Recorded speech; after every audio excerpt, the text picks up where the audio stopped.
नमस्कार, स्वागत है आप सभी का। मैं हूं आप सभी के साथ रिया डंगवाल। आप देख रहे हैं एचएनएन न्यूज, जुनून सच दिखाने का। लोकसभा में नारी शक्ति वंदन अधिनियम बहुमत ना होने के चलते पारित नहीं हो पाया, जिसके बाद बीजेपी लगातार विरोध कर रही है और विपक्ष पर हमलावर नजर आ रही है।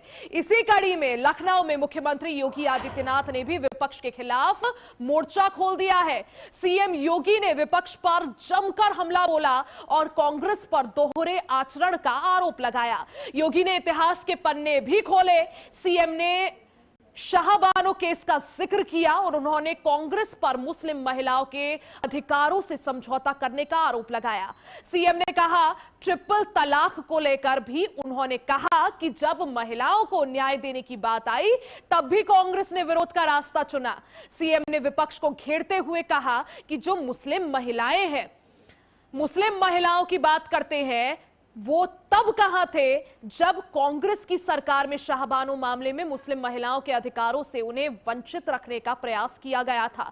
सीएम योगी ने तंज कसते हुए कहा कि कांग्रेस और इंडिया गठबंधन को देश में सबसे ज्यादा समय तक शासन करने का मौका मिला, लेकिन महिला, गरीब, किसान के लिए कभी कोई अच्छी सोच को उन्होंने आगे नहीं बढ़ाया। जिस तरह से संसद में नारी शक्ति वंदन अधिनियम से जुड़े 3 बिल्स पारित नहीं हो पाए, जिस तरह से कांग्रेस और तमाम विपक्षी पार्टियों ने एकजुटता दिखाते हुए इस बिल के विरोध में वोट किया, अब इसी को लेकर देश भर में राजनीति गरमाई हुई है। उत्तर प्रदेश में भी इसकी तपिश नजर आ रही है। सीएम योगी आदित्यनाथ ने भी विपक्ष के खिलाफ मोर्चा खोल दिया है। आज जब आप मुस्लिम महिलाओं की बात करते हैं, वे तब कहां थे जब शाहबानो प्रकरण में कांग्रेस की सरकार ने मुस्लिम महिलाओं के अधिकार को पूरी तरह उन्हें वंचित करने का प्रयास किया। याद करिए, ये इंडी गठबंधन है। जब प्रधानमंत्री मोदी जी ने शाहबानो प्रकरण में कांग्रेस के इस पाप का परिमार्जन करने का कार्य किया था, तब ट्रिपल तलाक के खिलाफ बनाए गए कानून का भी कांग्रेस और इंडी गठबंधन के जितने भी अन्य सहयोगी हैं, समाजवादी पार्टी, टीएमसी, डीएमके, इन सब ने तब भी विरोध किया था। यह इनका दोहरे आचरण को प्रदर्शित करता है।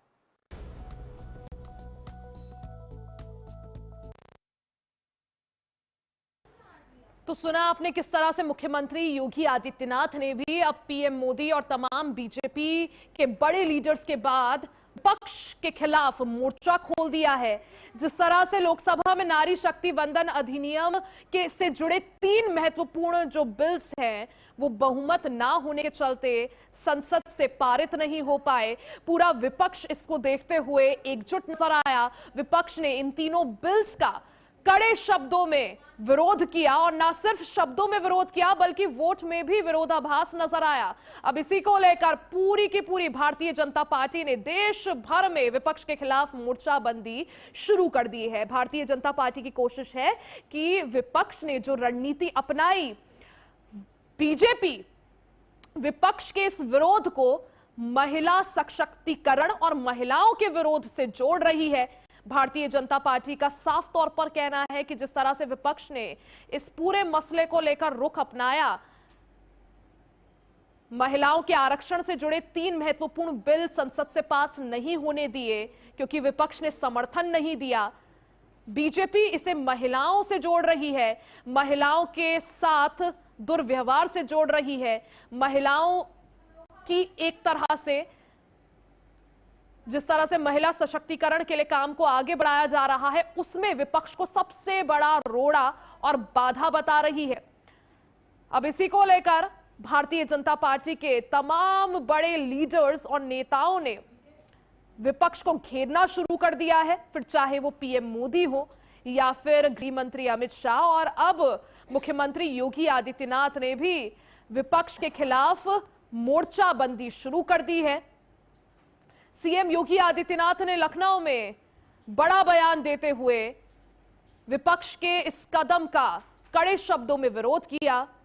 उन्होंने कहा कि जो लोग आज मुस्लिम महिलाओं के हक की बात कर रहे हैं, मुस्लिम महिलाओं की बात करते थे, वही लोगों ने कभी एक समय पर शाहबानो केस में और 3 तलाक जैसे मुद्दों पर भी विरोध जताया था।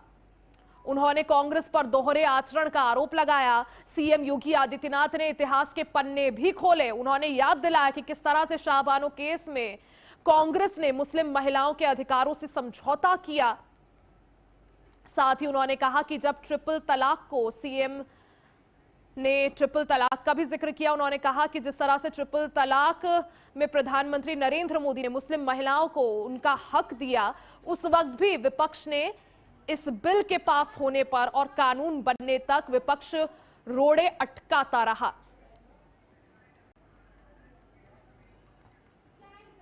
तो मुख्यमंत्री योगी आदित्यनाथ ने विपक्ष को जमकर घेरा। मुस्लिम महिलाओं, उन्होंने साफ कहा कि जो लोग आज मुस्लिम महिलाओं की बात करते हैं वो तब कहा थे जब कांग्रेस की सरकार में शाहबानो मामले में मुस्लिम महिलाओं के अधिकारों से उन्हें वंचित रखने का प्रयास किया गया था। यानी कुल मिलाकर जिस तरह से महिला आरक्षण से जुड़े 3 बिल संसद में, लोकसभा में पास नहीं हो पाए क्योंकि विपक्ष ने इन तीनों बिलों का समर्थन नहीं किया। विपक्ष ने कहा कि बीजेपी का कुछ हिडन एजेंडा इन तीनों बिल के।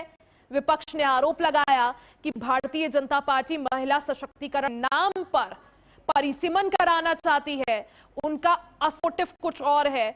और इसी बात का जिक्र करते हुए विपक्ष ने तीनों बिलों का समर्थन नहीं किया। भारतीय जनता पार्टी ने इसको महिला आरक्षण और महिला सशक्तिकरण से जोड़ा, महिलाओं के अपमान से जोड़ा, महिलाओं को उनका हक ना देने से जोड़ा। और बीजेपी ने साफ कर दिया कि कांग्रेस और कांग्रेस के साथ जुड़ी हुई जो बाकी अन्य दल हैं, जो कि इंडिया अलायंस का हिस्सा है, जिन्होंने नारी शक्ति और महिला आरक्षण से जुड़े तीनों महत्वपूर्ण बिल पास नहीं होने दिए, बीजेपी ने आरोप लगाया कि ये पार्टियां आज ही से नहीं, इनका पुराना इतिहास रहा है महिलाओं को उनके हक से वंचित रखने का, उनके अधिकारों से वंचित रखने का। बीजेपी ने कुल मिलाकर मामला बनाते हुए महिलाओं के अपमान से जोड़ दिया है।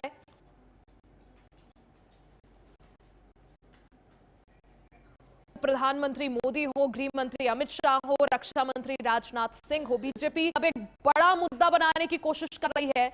और इसी कड़ी में इस मामिश है, उसकी गर्माहट अब यूपी की राजनीति में भी चुकी है। मुख्यमंत्री योगी आदित्यनाथ ने लखनऊ में बड़ा बयान दिया। उन्होंने साफ तौर पर कहा कि आखिर जो मुस्लिम महिलाओं की बात करते हैं वो तब कहां थे और अब कहां हैं। इसी पर आज चर्चा को आगे बढ़ाएंगे, किस तरह से अब ये मामला गर्माता जा रहा है। हमारे साथ खास मेहमान जुड़े हैं, परिचय करवा देती हूं। बीजेपी से नेता विरल मलिक जी हमारे साथ हैं, कांग्रेस के राष्ट्रीय प्रवक्ता डॉक्टर शिवानंद जी हमारे साथ हैं, समाजवादी पार्टी से प्रवक्ता अशोक तिवारी जी हमारे साथ हैं और राजनीतिक विश्लेषक डॉक्टर अविनाश शर्मा जी हमारे साथ हैं। हाजी नाजिम खान जी प्रवक्ता पीस पार्टी से हमारे साथ हैं। आप सभी बहुत बहुत स्वागत है। सबसे पहले मलिक जी, आप ही के साथ चर्चा की शुरुआत करना चाहूंगी। जिस तरह से विपक्ष ने उन तीनों बिल्स का समर्थन नहीं किया, बीजेपी इसे एक बड़ा मुद्दा बना रही है, फिर चाहे पीएम मोदी हो, गृह मंत्री अमित शाह जी हो, रक्षा मंत्री राजनाथ सिंह हो या मुख्यमंत्री योगी आदित्यनाथ, उसकी तपिश अब यूपी की राजनीति में भी एंट्री ले चुकी है।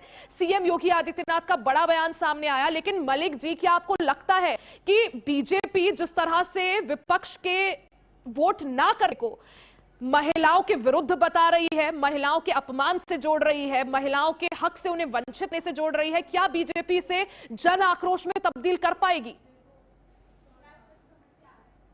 जाएंगे, बहन बेटियों के मध्य में जाएंगे और आधी आबादी के मध्य में जाएंगे और एक तरीके से स्पष्ट करने का पूर्ण रूप से काम करेंगे कि किस तरीके से उनके अधिकार से उन्हें वंचित रखने का पूर्ण रूप से काम किया। नंबर 2 जहां तक विषय है एक तरीके से बहन बेटियों के अधिकार का, महिलाओं के अधिकार का, नारी शक्ति के अधिकार का, मैं समझता हूं मुख्य रूप से अगर बात कर ली जाए कांग्रेस पार्टी की, तो जिस प्रकार से कांग्रेस पार्टी ने चाहे वो नॉर्थ और साउथ के डिवीजन की बात की हो, जो अफवाह फैलाने का एक तरीके से नैरेटिव सेट करने का काम किया, जो कि मैं समझता हूं पूर्ण रूप से बेबुनियाद रहा। और जहां तक दूसरी चीज है, अगर एक तरीके से बहन बेटियों के अधिकार की बात कर जाए, मैं समझता हूं इस मुद्दे पे राजनीति नहीं करनी थी, इस मुद्दे पे राजनीति नहीं होनी चाहिए थी, ये राजनीतिक मुद्दा नहीं था। ये हाजी नाजिम जी भी इससे सहमत होंगे, अशोक तिवारी जी भी से सहमत होंगे, कांग्रेस के स्पोक्स पर्सन भी सहमत होंगे और यहाँ पे अविनाश जी बैठे ये भी हमसे पूर्ण रूप से सहमत होंगे, क्योंकि ये एक ऐसा मुद्दा था। बहन बेटियां हर राजनीतिक दल में है और सभी राजनीतिक दलों की बहन बेटियां पूर्ण रूप से हमारे साथ थी, स्पष्ट है। लेकिन बावजूद इसके इस मुद्दे को राजनीति में कन्वर्ट करने का जो काम किया गया, मैं समझूं वो चीज ठीक नहीं है, क्योंकि आधी आबादी को अगर अधिकार मिल रहा था तो हर राजनीतिक दल की बेटी को नारी शक्ति को अधिकार देने का काम। लेकिन बावजूद इसके, देखिए आपने महिलाओं के अधिकारों की बात करी, लेकिन बावजूद इसके विपक्ष का समर्थन तो आपको नहीं मिला ना सर। ठीक है, डॉक्टर शिवानंद जी भी हमारे साथ हैं। डॉक्टर शिवानंद जी, जब परिसीमन को लेकर जो कंफ्यूजन कांग्रेस को था, वो गृह मंत्री अमित शाह पहले ही क्लियर कर चुके थे कि ऐसा नहीं है कि नॉर्थ साउथ का डिवाइड होगा, सभी जगह इक्वली सीट्स बढ़ेंगी 50%। उसके बाद विपक्ष ने समर्थन नहीं किया। अब यही बात तो उठ रही है सर, अब प्रश्न आप लोगों पर उठ रहे हैं कि कभी आप महिला अधिकारों की बात करते हैं, लेकिन जब संसद में यह बात उठती है, मुद्दे उठते हैं, इतना है कांग्रेस का, चाहे शाहबानो केस हो, चाहे 3 तलाक हो, और अब ये नारी शक्ति वंदन अधिनियम। रिया जी, आपको पूरा पैनल को गुड मॉर्निंग। जी सर, गुड देखिए मॉर्निंग।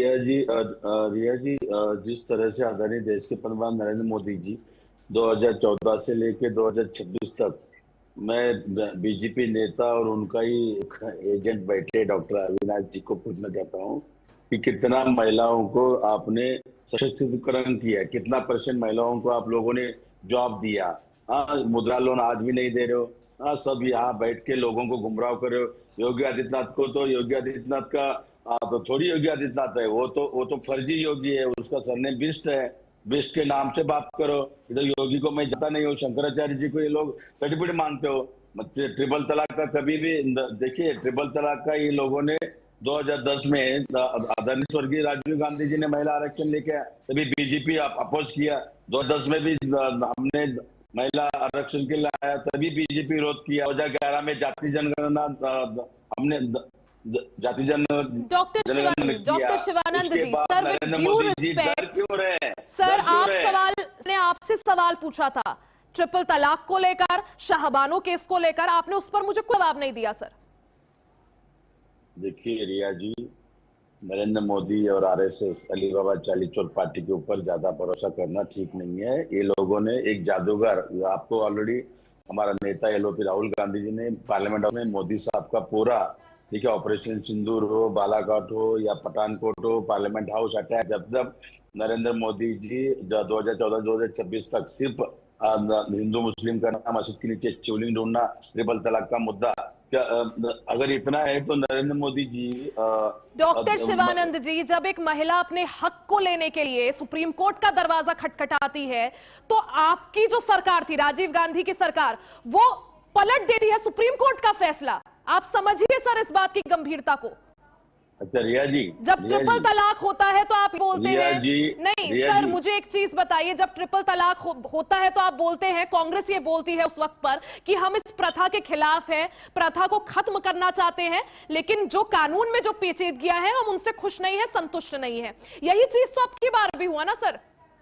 रिया जी देखिए, हमने लोकसभा प्रेसिडेंट मीरा कुमारी जी को बनाया, राष्ट्रपति प्रतिभाताई पाटिल जी को बुलाया, हमने बनाया। उसके बाद सर आपके पास शाहबानो केस और ट्रिपल तलाक को लेकर कोई जवाब है या नहीं? अरे है ना, क्यों नहीं है? हमने तो जस्टिस मांग रहे। कौन सा कानून तो है, डॉक्टर बाबा साहब अम्बेडकर संविधान के हिसाब से हो जाएगा। नरेंद्र मोदी 2002 का गोधरा कांड पता नहीं क्या, ये तड़ी पार बैठ के हमको सिखाएगा? मुस्लिम को अखिलेश जी पूछने के बाद सब मुस्लिम महिलाओं को देंगे? खुद अमित शाह, अगर इतना ही नियत आप है, 2023 में जो महिला आरक्षण हमने पूरी तरह से इंडिया गठबंधन ने सपोर्ट किया था, उस मुद्दे के ऊपर आपने आरक्षण लेके आओ ना, करनी और कतनी। इतना ही नरेंद्र मोदी जी में दम है, अमित शाह जी में दम है, अली बाबा चालीस पार्टी में दम है। 543 के ऊपर आपने 50% का आरक्षण दम है। ये लोग करनी और कतनी, साउथ और नॉर्थ में भेदभाव करना, करनी और कतनी में अंतर है। अगर इतना ही महिलाओं के हक की बात है, डॉक्टर अविनाश शर्मा जी, विपक्ष यही बार बार कह रहा है कि नारी शक्ति वंदन अधिनियम तो पहले ही 2023 में कानून बना, उसके बाद उसका नोटिफिकेशन भी जारी हुआ, तो उसी के अकॉर्डिंग क्यों नहीं करवा रहे हैं? 33% आरक्षण तो मिलेगा महिलाओं को, कानून पहले से ही है, तो आखिर चर्चा किस चीज को लेकर?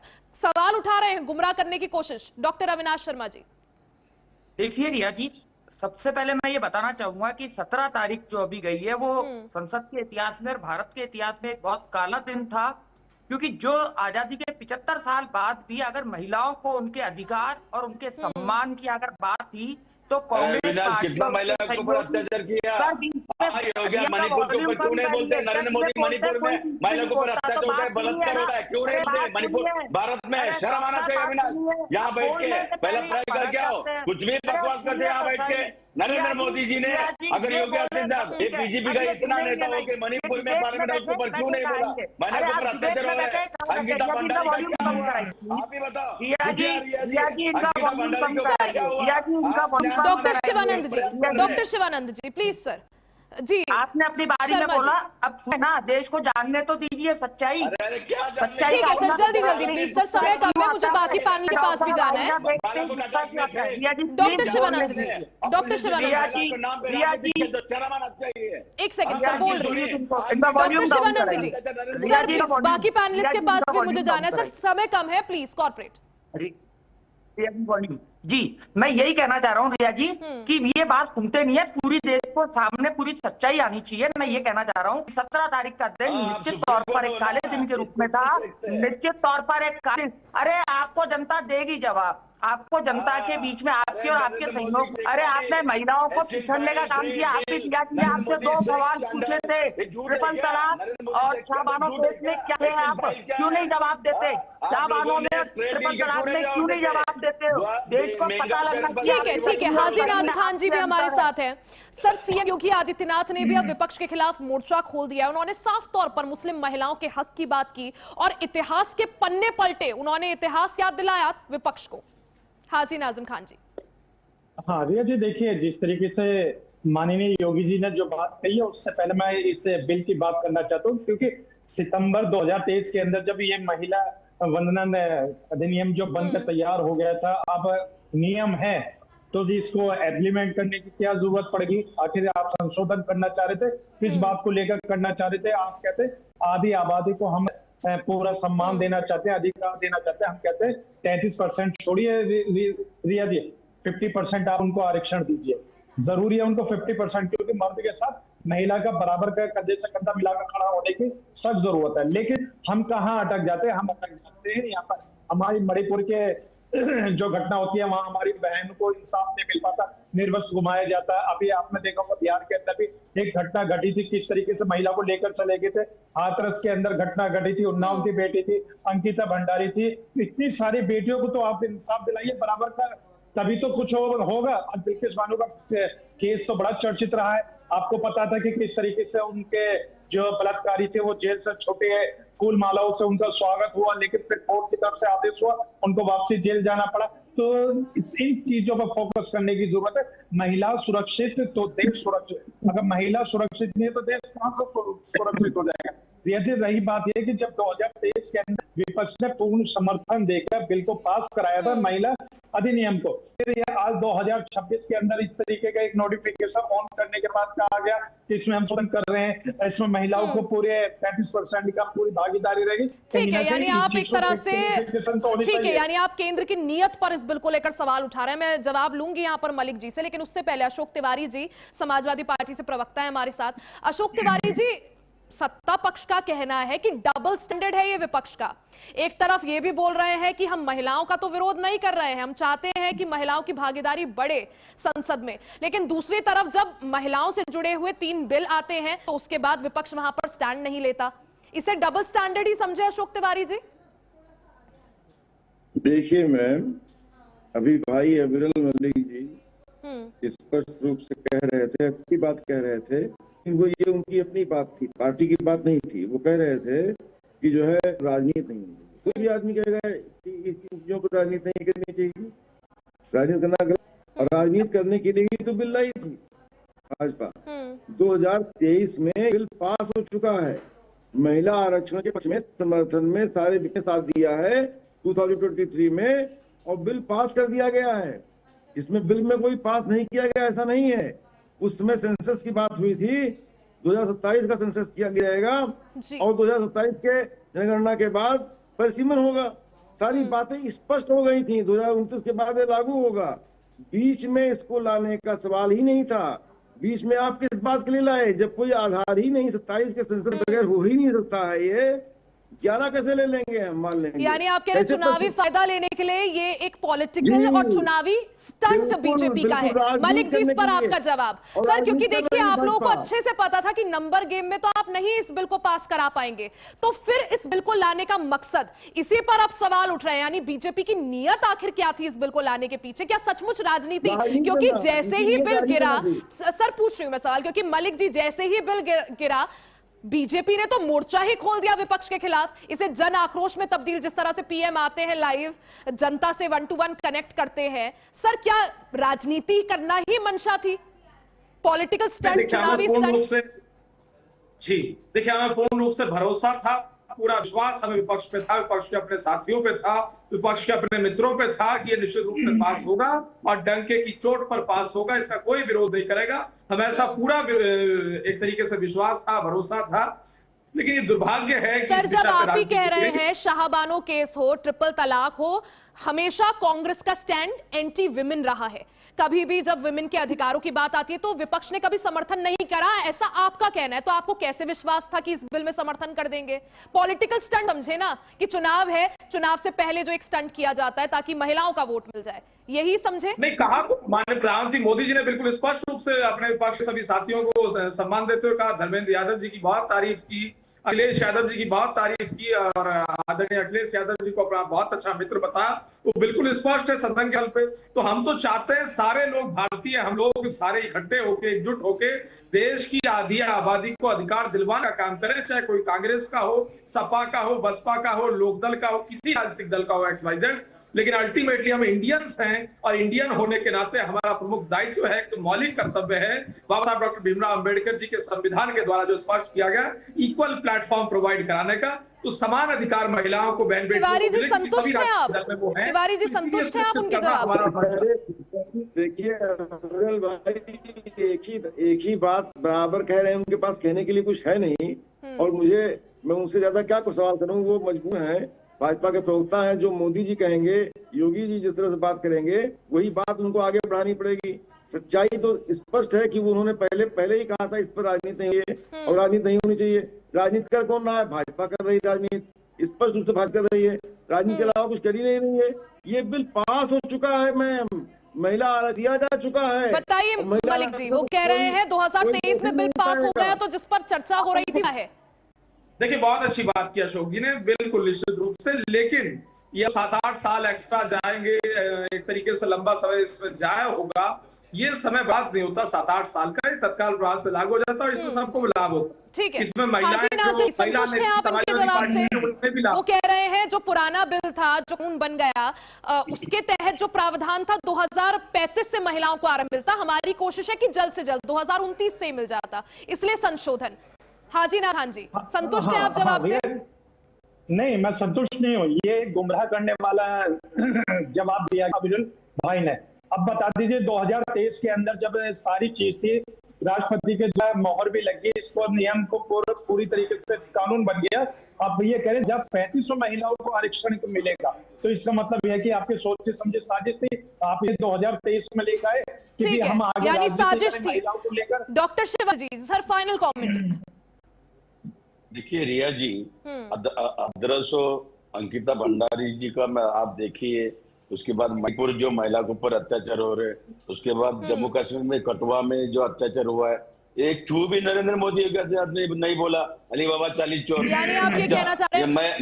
मैं बीजेपी नेता को पूछना चाहता हूँ, कितना महिला IAS ऑफिसर है आज PM ऑफिस में? ठीक है, यानी आप ये कहना चाह रहे हैं कि आप ये कहना चाह रहे हैं कि बीजेपी ने, क्योंकि आपको शाहबानो और आपको ट्रिपल तलाक याद दिला दिया, तो आप भी इतिहास में पीछे ले जाकर उन्हें मणिपुर की घटना याद दिला रहे हैं। ठीक है सर, फिलहाल मेरे पास इतना ही समय, माफी चाहूंगी आप सभी से, बहुत बहुत शुक्रिया हमारे साथ जुड़े। देखिए जिस तरह से लोकसभा में नारी शक्ति वंदन अधिनियम बहुमत ना होने के चलते गिर गया, पारित नहीं हो पाया, इसको लेकर अब राजनीतिक बहस छिड़ गई है। भारतीय जनता पार्टी की तरफ से मुख्यमंत्री योगी आदित्यनाथ ने मोर्चा संभालते हुए विपक्ष को इतिहास के पन्ने पीछे पलटाते हुए याद दिला दिया है कि किस तरह से शाहबानो केस के दौरान और किस तरह से ट्रिपल तलाक के दौरान विपक्ष महिलाओं के समर्थन में नहीं उतरा, और वही इतिहास याद दिलाने के बाद एक बार फिर से एक नई राजनीतिक बहस छिड़ गई है।